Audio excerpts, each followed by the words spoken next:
بسم الله الرحمن الرحيم. السلام عليكم ورحمة الله وبركاته. إن الحمد لله نحمده تعالى ونستعينه ونستغفره ونتوب إليه ونعوذ بالله من شرور أنفسنا وسيئات أعمالنا من يهده الله فلا مضل له ومن يضلل فلا هادي له أشهد أن لا إله إلا الله وحده لا شريك له وأشهد أن محمدا عبده ورسوله صلى الله عليه وعلى آله وأصحابه ومن سار على نهجه وتمسك بسنته إلى يوم الدين وسلم تسليما كثيرا ثم أما بعد. Ikhwani fid din, azzakumullah. Pada pertemuan yang lalu di masjid ini kita sampai pada keterangan Rasulullah sallallahu alaihi wasallam seputar al-iman yang ditanyakan kepada alaihi salatu wassalam di dalam hadis ini adalah Jibril yang datang dalam sosok lelaki, seorang manusia, sebagaimana yang kita maklumi di awal hadis.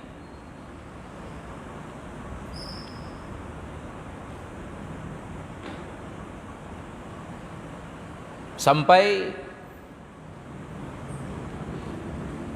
pada ar-ruknul awal, rukun yang pertama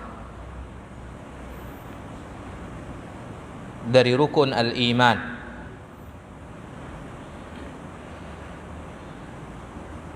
Maka dia adalah al-imanu billahi jalla wa ala,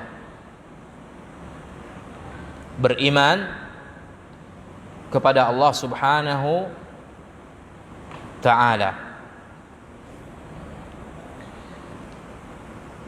beriman kepada Allah jalla wa ala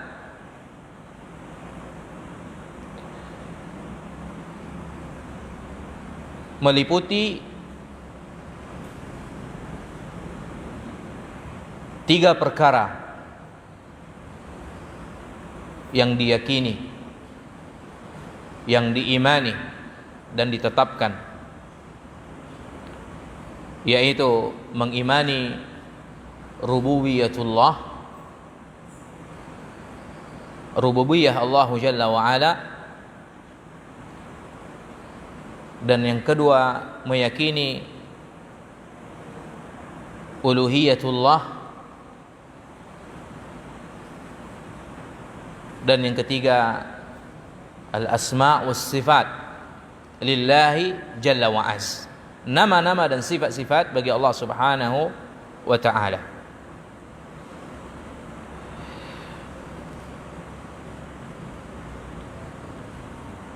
Maka kita katakan seorang insan tidak akan beriman kepada Allah jalla wa ala, atau belum dikatakan mukmin beriman kepada Allah jalla wa ala hingga dia mengimani tiga pokok ini, hingga dia mengimani tiga pokok ini. Maka apa itu al-imanu bi rububiyyatih? Al-iman bi rububiyyatih, mengimani rububiyah Allah jalla wa ala, yaitu kita mengimani, meyakini bahwasannya dialah Allah jalla wa ala yang Maha Esa, bersendirian, satu-satunya, tidak ada sekutu baginya di dalam penciptaan. di dalam pengaturan, di dalam menghidupkan dan mematikan, di dalam mengatur segala alam semesta. Tidak ada sekutu baginya di dalam hal tersebut. Di dalam segala perbuatan-perbuatannya atas makhluk-makhluknya. La syarika lahu fi dzalik. Tidak ada sekutu bagi Allah Jalla wa Ala di dalam hal tersebut. Maka ini yang dikatakan dengan al-imanu bi rububiyyatillah. Mengimani rububiyah Allah Subhanahu wa ta'ala. Keyakinan ini sedikit dari makhluk yang mengingkarinya, yang mendustakannya. Karena hampir-hampir seluruh makhluk, baik yang mukmin ataupun yang kafir, meyakini, menerima, menetapkan ar-rububiyah lillah, bahwasannya kemahaesaan di dalam perbuatannya hanya milik Allah Jalla wa Ala, tidak ada sekutu baginya. Oleh karena itu Allah Jalla wa Ala katakan dalam surah Al-Ankabut dan yang lainnya, wala in sa'altahum man khalaqas samawati wal ard la yaqulunna Allah. Wahai Muhammad, jika seandainya engkau tanyakan kepada mereka, siapa yang dimaksudkan mereka di sini? Kufar Quraisy pada masa itu. Karena khitab pembicaraan ayat ini pertama kalinya ditujukan kepada Rasulullah SAW dan orang-orang yang hidup di masanya dari kaumnya Quraisy. Wala in sa'altahum, jika seandainya engkau tanyakan kepada mereka, man khalaqas samawati wal ard, siapa yang menciptakan langit dan bumi, la yaqulunna Allah, niscaya mereka akan katakan Allah. Ini jawaban mereka. Ini merupakan keyakinan dan ketetapan yang ada pada keyakinan mereka.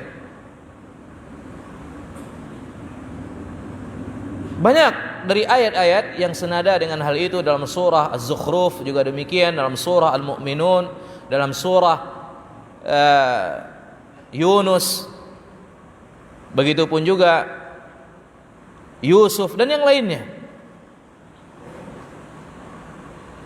Tentu kalau kita bacakan ayat per ayat ini memakan waktu, dan kita dibatasi oleh waktu. Karena ada hal-hal yang lain dari perkara-perkara penting dan bermanfaat yang akan kita sampaikan insyaallah. Nah, mereka beriman, meyakini rububiyatullah, rububiyah Allah Jalla wa Az, maha sendirinya dan maha esanya Allah Tabaraka wa Ta'ala di dalam segala perbuatannya. Tidak ada yang bersekutu dengannya di dalam hal tersebut. Kan tapi ini enggak cukup keimanan ini. Mesti dan harus diikutkan, dibarengi dengan keimanan dan keyakinan yang lain dari dua pokok yang tersisa, yaitu al-imanu bi uluhiyatillah, mengimani uluhiyah Allah Jalla wa Ala. Ini yang kedua. Apa dia?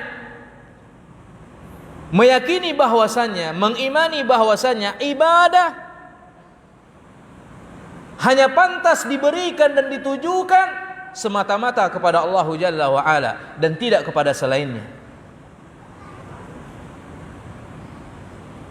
Ini yang menjadikan mereka musyrik.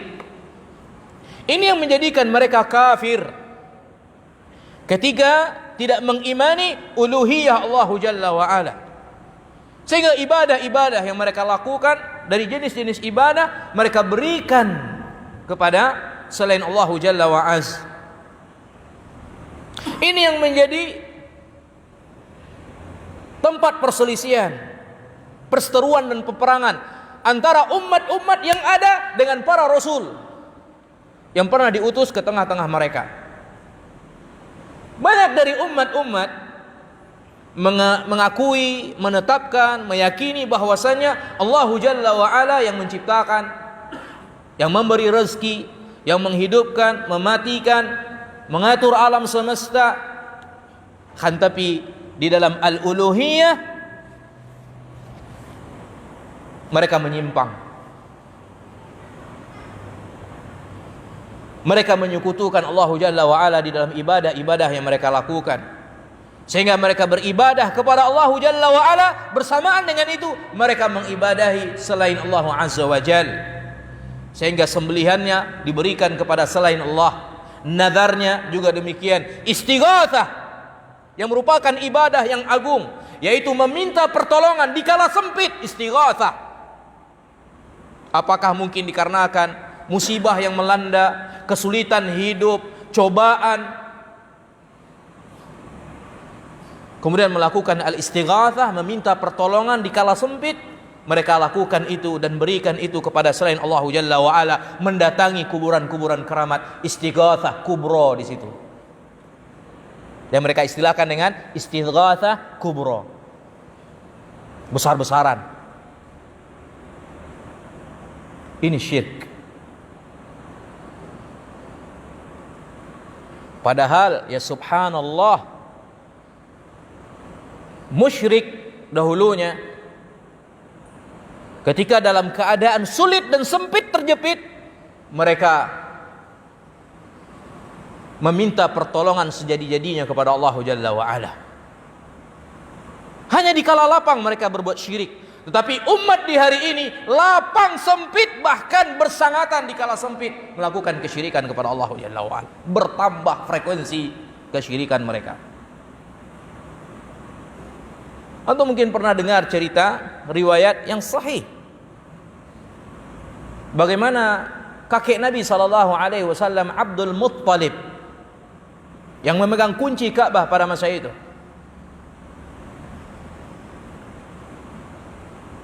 Tentara Abraha dengan gajah-gajahnya yang besar datang ke Mekkah untuk menghancurkan Ka'bah. Dalam kondisi genting, sulit dan sempit seperti ini, apa yang dilakukan oleh Abdul Muttalib? Naik Ka'bah. Dia tengadahkan tangannya ke langit, meminta, memohon kepada Allah Jalla wa Ala. Dia tinggalkan berhala-berhala yang ada di bawah seluruhnya. Tidak ada satupun berhala yang disebut di situ, di dalam doa-doanya. Murni dia minta kepada Allah Azza wa Jalla. Di hari ini tidak. Musyrikin di hari ini lebih parah kondisinya, lebih jelek perilakunya. Dalam keadaan lapang berbuat syirik, dalam keadaan sempit semakin menjadi-jadi kesyirikannya. Semakin kuat dia mendatangi kuburan-kuburan keramat, dukun-dukun, penyihir-penyihir dan semacamnya. Nas'alullah al-afiyah wassalamah. Nah, sama saja. Apakah ibadah itu diberikan kepada sanam, berhala, atau syajar, bebatuan, pohon, pepohonan, atau hajar, bebatuan, atau kuburan, atau jin, atau bahkan kepada manusia? Ada manusia yang dikeramatkan, ada. Hidup dan mati dikeramatkan. Bahkan orang itu gila dan sinting, tidak normal dia, tidak mandi-mandi. Orang gila dianggap sebagai wali, mau antri nunggu tuh, minta berkah, salam dia. Dan ini terjadi. Bahkan senang dicoretin, entah bajunya, entah badannya, sambil nunggu orangnya, untuk mendapat manfaat dan menolak bala. Ini tidak ada yang memiliki kesanggupan di dalam hal ini, kemampuan dalam hal ini, kecuali hanyalah Allah tabaraka wa ta'ala. Oleh karena itu Allah katakan apa? Wa iyyamsaskallahu bidurrin fala kashifa lahu illa hu. Dalam surah Al-Jin juga Allah katakan kepada nabinya, qul inni la amliku lakum darran wala rasyadah. Tidak ada yang bisa memberi manfaat Tidak ada yang bisa menolak bala dan mudarat kecuali hanyalah Allah. Sementara mereka ini meyakini manusia yang dianggap wali dan keramat tadi, walaupun gila. Justru gila itu yang menjadi dalil bagi mereka sudah perfect kewaliannya.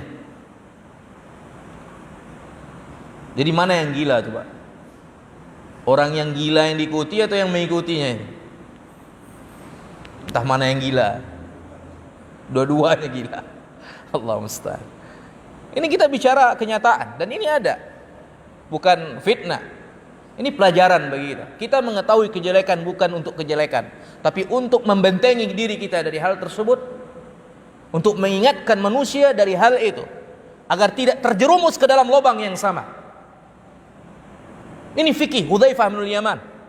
Dia suka membahas, mengkaji tentang syarr, di mana manusia suka mencari hal-hal yang baik saja, bicara tentang hal yang baik saja. Fadilah ini, fadilah ini, fadilah. Adapun aku, kata Hudzaifah, enggak, saya suka mengkaji syarr. Saya mengkaji syirik, saya mengkaji bid'ah, saya mengkaji perpecahan, pemikiran yang menyimpang dan semacam. Untuk apa? Aku khawatir diriku nanti bisa terjerumus ke dalamnya bila aku tidak mengetahuinya. Dan seperti juga dikatakan Imam Al-Khattab radhiyallahu anhu, bahwasanya agama ini akan hancur seutas demi seutas tali agama ini apabila tumbuh di dalam generasi Islam manusia-manusia yang tidak mengenal dan mengetahui perkara al-jahiliyah, perkara-perkara dan perangai-perangai jahiliyah. Urwah kata beliau. Apabila tumbuh di dalam Islam ini manusia-manusia yang tidak mau tahu dan tidak mengenal karakteristik jahiliyah, ini besar kemungkinan mereka juga masuk ke dalamnya. Itu karena nggak paham. Makanya mereka juga ternyata mengikuti setapak demi setapak apa yang pernah dilakukan oleh orang-orang jahiliyah. Nah, kemudian ini adalah kesyirikan di dalam al-uluhiyah, yaitu mengibadati selain Allah Jalla wa Ala bersamaan dengan beribadah kepada Allah Jalla wa Az. Begitupun juga dengan apa yang terjadi di masa itu. Dalam surah Ar-Ra'd Allah ceritakan mereka mengingkari nama Allah, hanya satu nama Allah, Ar-Rahman. Syekh Muhammad bin Shalih Al-Utsaimin rahimahullah ketika mensyarah kitab Tauhid dalam risalahnya yang beliau beri judul Al-Qaulul Mufid bi Syarh Kitab Tauhid. Di situ beliau sebutkan dalam surah Ar-Ra'd Allah katakan wahum yakfuruna birrahman, mereka mengkufuri Ar-Rahman.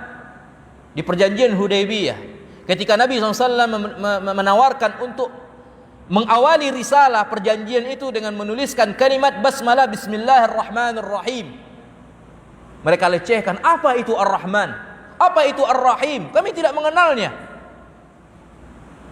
Mereka ingkari penulisan itu karena ada nama Ar-Rahman dan Ar-Rahim, sehingga turun surah Ar-Ra'd, ayat dalam surah Ar-Ra'd, wahum yakfuruna birrahman, mereka mengkufuri Ar-Rahman, mendustakan Ar-Rahman. Kata Ibnu Utsaimin rahimahullah, satu nama saja yang diingkari dan ditolak kafir. Bagaimana lagi jika seandainya yang ditolak itu puluhan nama dari nama-nama Allah Jalla wa Ala serta sifat-sifatnya.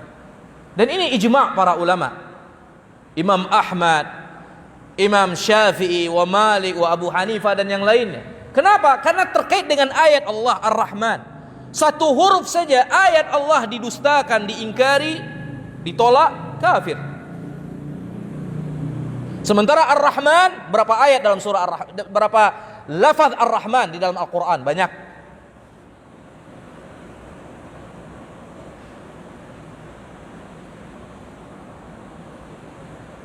Nah, mereka tidak meyakini dan tidak mengimani nama-nama dan sifat-sifat bagi Allah Jalla wa Ala,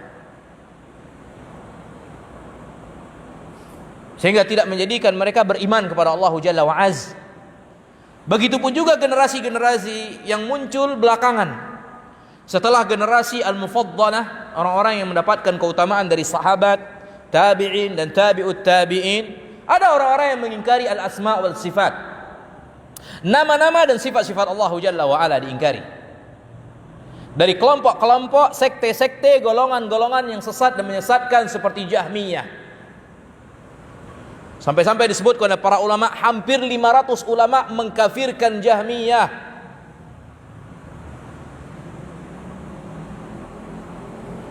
Hampir 500 ulama mengkafirkan sekte kelompok Jahmiyah. Karena apa? Karena mereka menolak seluruh nama-nama dan sifat-sifat Allah Jalla wa Ala, ditolak, diingkari, tidak diimani. Jahmiyah ini merupakan kelompok dari Jahm bin Safwan. Dan dia, itu Jahm bin Safwan ini, dinisbatkan kelompok ini kepadanya, Jahmiyah, Jahm bin Safwan. Dan dia merupakan induk atau kepala gembong di dalam mentaktil, menolak nama-nama dan sifat-sifat Allah Jalla wa Ala.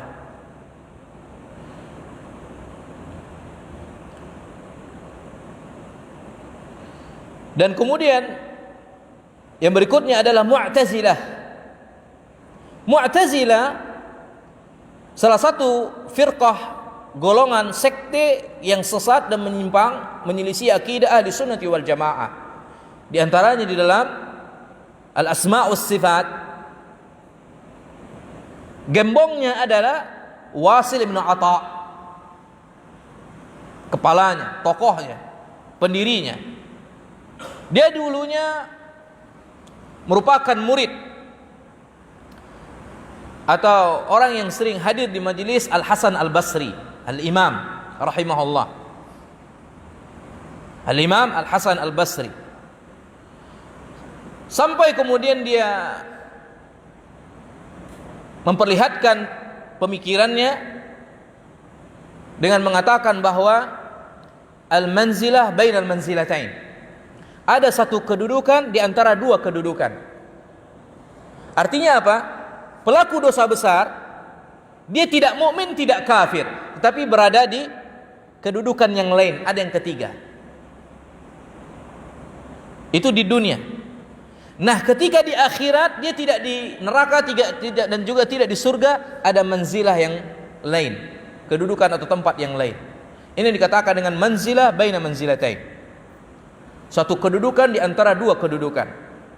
Sampai kemudian Al-Hasan Al-Basri mengusirnya dari majelisnya, diusir. Al-Imam rahimahullah mengusirnya. Dan kemudian Amr ibn Ubaid bergabung dengan Wasil ibn Atha. Dan kemudian mereka buat majelis tersendiri. Ini yang dikatakan dengan i'tazana, sehingga dinamakan kelompok golongan ini dengan Mu'tazilah. Artinya mereka berpisah dan menyendiri dari majelis Al-Hasan Al-Basri, yang banyak kaum muslimin ahli sunnati wal jamaah hadir di majelisnya. Dia buat majelis sendiri yang diistilahkan dengan i'tazala, menyendiri, maka dikatakan sebagai kelompok Mu'tazilah dengan pemikiran-pemikirannya. Dan kemudian sampai juga dia digelari dengan Qadariyah,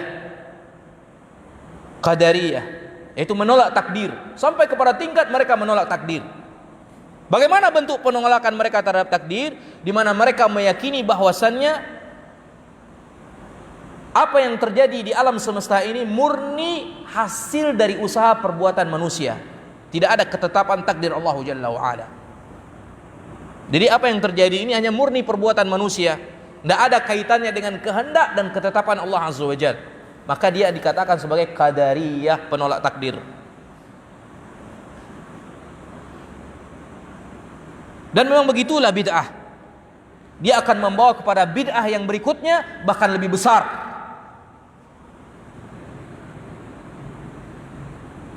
Bid'ah apabila dilakukan, dia akan membawa kepada bid'ah yang lebih besar. Sebagaimana dikatakan oleh para ulama dalam kitab Al-Barbahari Syarhus Sunnah, bid'ah itu awalnya kecil, kemudian menjadi besar dan besar. Akhirnya sulit orang untuk keluar dan terbebas darinya. Allahul musta'an. Nah, kemudian Mu'tazilah ini beranak pinak. Artinya lahir darinya kelompok-kelompok yang banyak. Akan tapi semua mereka bersepakat di dalam menafikan sifat-sifat Allah. Bersepakat di dalam mengatakan Al-Quran adalah makhluk, bukan kalamullah. Bersepakat mengatakan bahwasannya seluruh apa yang ada di alam semesta ini murni perbuatan hamba-hamba, yaitu manusia, tidak ada kaitannya dengan takdir.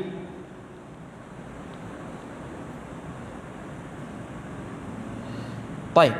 Dan berikut juga seperti Asy'ariyah atau istilahnya Asy'ariyah yang hari ini banyak pembela-pembelanya dan memaksakan madhab ini merupakan bahagian dari madhab ahli sunnati wal jamaah, padahal tidak. Asy'ariyah ini nisbah kepada Abul Hasan Ali bin Ismail bin Ishaq bin Salim al-Ash'ari, nisbat kepada beliau, yang pada hakikatnya bukanlah madhab pemikiran ini berasal murni dari beliau sebagai pencetus awal, tidak, tapi dia adopsi dari Ibnu Kilab, Kulabiyah. Penisbatan pemikiran atau madhab ini sebenarnya kepada Ibnu Kilab. Hanya saja masyhurnya madhab ini di masa Abu Hasan al-Ash'ari karena kepintarannya, kecerdasannya, dan masa yang banyak yang dia miliki. Banyaknya orang yang belajar dengannya, masyhur di tangannya, sehingga dinisbatkan pemikiran Asy'ariyah ini kepada Abu Hasan al-Ash'ari. Dan walaupun dia sebenarnya sudah berpindah-pindah, awalnya pernah mencicipi Mu'tazilah, kemudian berlepas diri dari Mu'tazilah, pindah kepada Kulabiyah, sehingga menjadikan Asy'ariyah sebagai tokoh di dalam madhab Kulabiyah, sehingga tidak dikenal lagi Kulabiyah tetapi kepada dia Asy'ariyah. Sampai akhirnya dia rujuk dari madhabnya yang keliru ini, menginduk kepada apa yang diyakini oleh Imam Ahmad bin Hanbal rahimahullah, yaitu ahli sunnati wal jamaah. Dan itu dia nyatakan di dalam berbagai karya tulisnya, seperti kitab Al-Ibanah, Al-Mawjiz, Warasa'id Thaghar, dan yang lainnya dari risalah-risalah beliau yang menyatakan, yang memuat pernyataan beliau bahwasannya dia rujuk dari pemikiran Asy'ariyah yang dinisbatkan kepadanya, atau madhab Asy'ariyah yang dinisbatkan kepadanya. Dia lepaskan madhab ini sebagaimana dia melepaskan pakaiannya, sembari mencontohkan. Bagi yang ingin memperluas di dalam hal ini bisa merujuk kepada risalah Al-Ibanah dan sudah diterjemahkan. Baca, miliki dan baca bukunya. Ala kulli hal, begitu pun juga dengan orang-orang dan siapa saja yang mengikuti jejak langkah mereka, mendustakan dan mengingkari nama-nama dan sifat-sifat Allah Jalla wa Ala. Di antara mereka ada yang mendustakan al-asma' was sifat secara keseluruhan. Di antaranya ada yang menetapkan as-sifat, al-asma', nama-nama, dan mengingkari as-sifat. Dan di antara mereka ada yang mengingkari sebahagian sifat saja. Apapun dia, semuanya sama. Semuanya sama. Karena keimanan kepada Allah Jalla wa Ala menuntut meyakini seluruh nama-nama yang baik bagi Allah dan sifat-sifat yang maha tinggi bagi Allah Tabaraka wa Ta'ala. Dan inilah akidah salaf ahli sunnati wal jamaah. Dan tidak seorang pun yang bukan satu orang dari ulama ahli sunnati wal jamaah yang menyatakan demikian. Banyak mengatakan madhabus salaf, madhab as-salaf, annahum yasifuna Allah bima wasafa bihi nafsah wa bima wasafahu bihi Rasulullah sallallahu alaihi wasallam, min ghairi tahrifin wala ta'tilin wa min ghairi takyifin wala tamthil. Madhab salaf adalah mereka mensifatkan Allah Jalla wa Ala dengan segala apa yang Allah sifatkan dirinya dengannya, dan mensifatkan Allah Jalla wa Ala dengan apa yang disifatkan oleh Rasulullah SAW, Allah Tabaraka wa Ta'ala, dengan apa yang Rasulullah SAW mensifatkan Allah Jalla wa Ala, tanpa mentahrif, memalingkan maknanya kepada makna yang lain, tanpa menta'til dan menolak, dan tanpa mentakyif, membagaimanakan, dan tanpa memisalkan, tamthil dengan makhluk, dari makhluk Allah apapun. Sehingga barang siapa yang mendustakan dan mengingkari al-asma' was sifat, atau satu saja darinya, bersamaan dengan mengetahui dan mengilmui tentang hal tersebut adalah suatu kewajiban, maka dia kafir dan tidak mukmin. Apabila dia mengingkari berdasarkan ilmu, lihat ini, apabila dia mengingkari berdasarkan ilmu, dalam keadaan dia mengilmui bahwasanya itu adalah wajib, diingkari oleh dia, sampai kepadanya ilmu, diingkari oleh dia, ini kafir, bisa mengeluarkan dari Islam. Berbeda dengan orang-orang yang mengingkarinya mungkin dikarenakan kebodohan, atau mungkin dikarenakan taklid, hanya membeu mengikuti saja dari tokoh-tokoh manusia yang ada di tengah-tengahnya, yang mungkin membawa pemikiran tersebut, atau mungkin karena takwil. Ya, ini yang banyak menakwil, ditakwil oleh dia dari nama-nama dan sifat-sifat Allah Jalla wa Ala. Istawa, bersemayam, ditakwil oleh dia istaula. Tangan, ditakwil oleh dia qudrah, kekuasaan, dan seterusnya. Nah, yang seperti ini diberikan uzur, dan dia hanya dikatakan dal, sesat, menyimpang, dan tidak kafir. Paham itu? Ini harus dibedakan. Nah, kemudian rukun yang kedua dari rukun-rukun iman yang disebutkan oleh Rasulullah SAW dalam hadis yang agung ini, al-imanu bil malaika, beriman dengan para malaikat. Beriman dengan para malaikat, di mana kita mengimani, meyakini bahwasannya dia merupakan makhluk dari makhluk-makhluk Allah, dari tentara-tentara Allah yang Allah Jalla wa Ala ciptakan mereka sebagaimana yang dikhabarkan oleh Allah dan Rasulnya alaihi salatu wassalam, yaitu dari nur, cahaya. Malaika itu merupakan jamak dari malak, yaitu malak artinya ar-rasul, rasul, utusan. Kenapa? Karena malaikat-malaikat ini adalah utusan-utusan Allah Jalla wa Ala kepada hamba-hambanya. Sebagaimana Allah katakan dalam firman dalam surah Al-Had, Allahu yastafi minal malaikati rusulan wa minan nas. Sungguhnya Allah Jalla wa Ala memilih para rasulnya dari kalangan malaikat dan dari kalangan manusia. Dan mereka memiliki asnaf, jenis, ragam, macam, bentuk. Nah, seluruh jenis-jenis malaikat ini mereka memiliki tugas dan pekerjaan khusus yang Allah berikan dan embankan kepadanya. Maka Jibril diberikan tugas untuk menyampaikan wahyu, Mikail untuk menurunkan hujan dan menumbuhkan tanaman, Israfil untuk meniup sangkakala, meniup trompet, yaitu tanduk berbentuk tanduk qarn, yang sampai hari ini semenjak dia diciptakan siap siaga, siaga satu,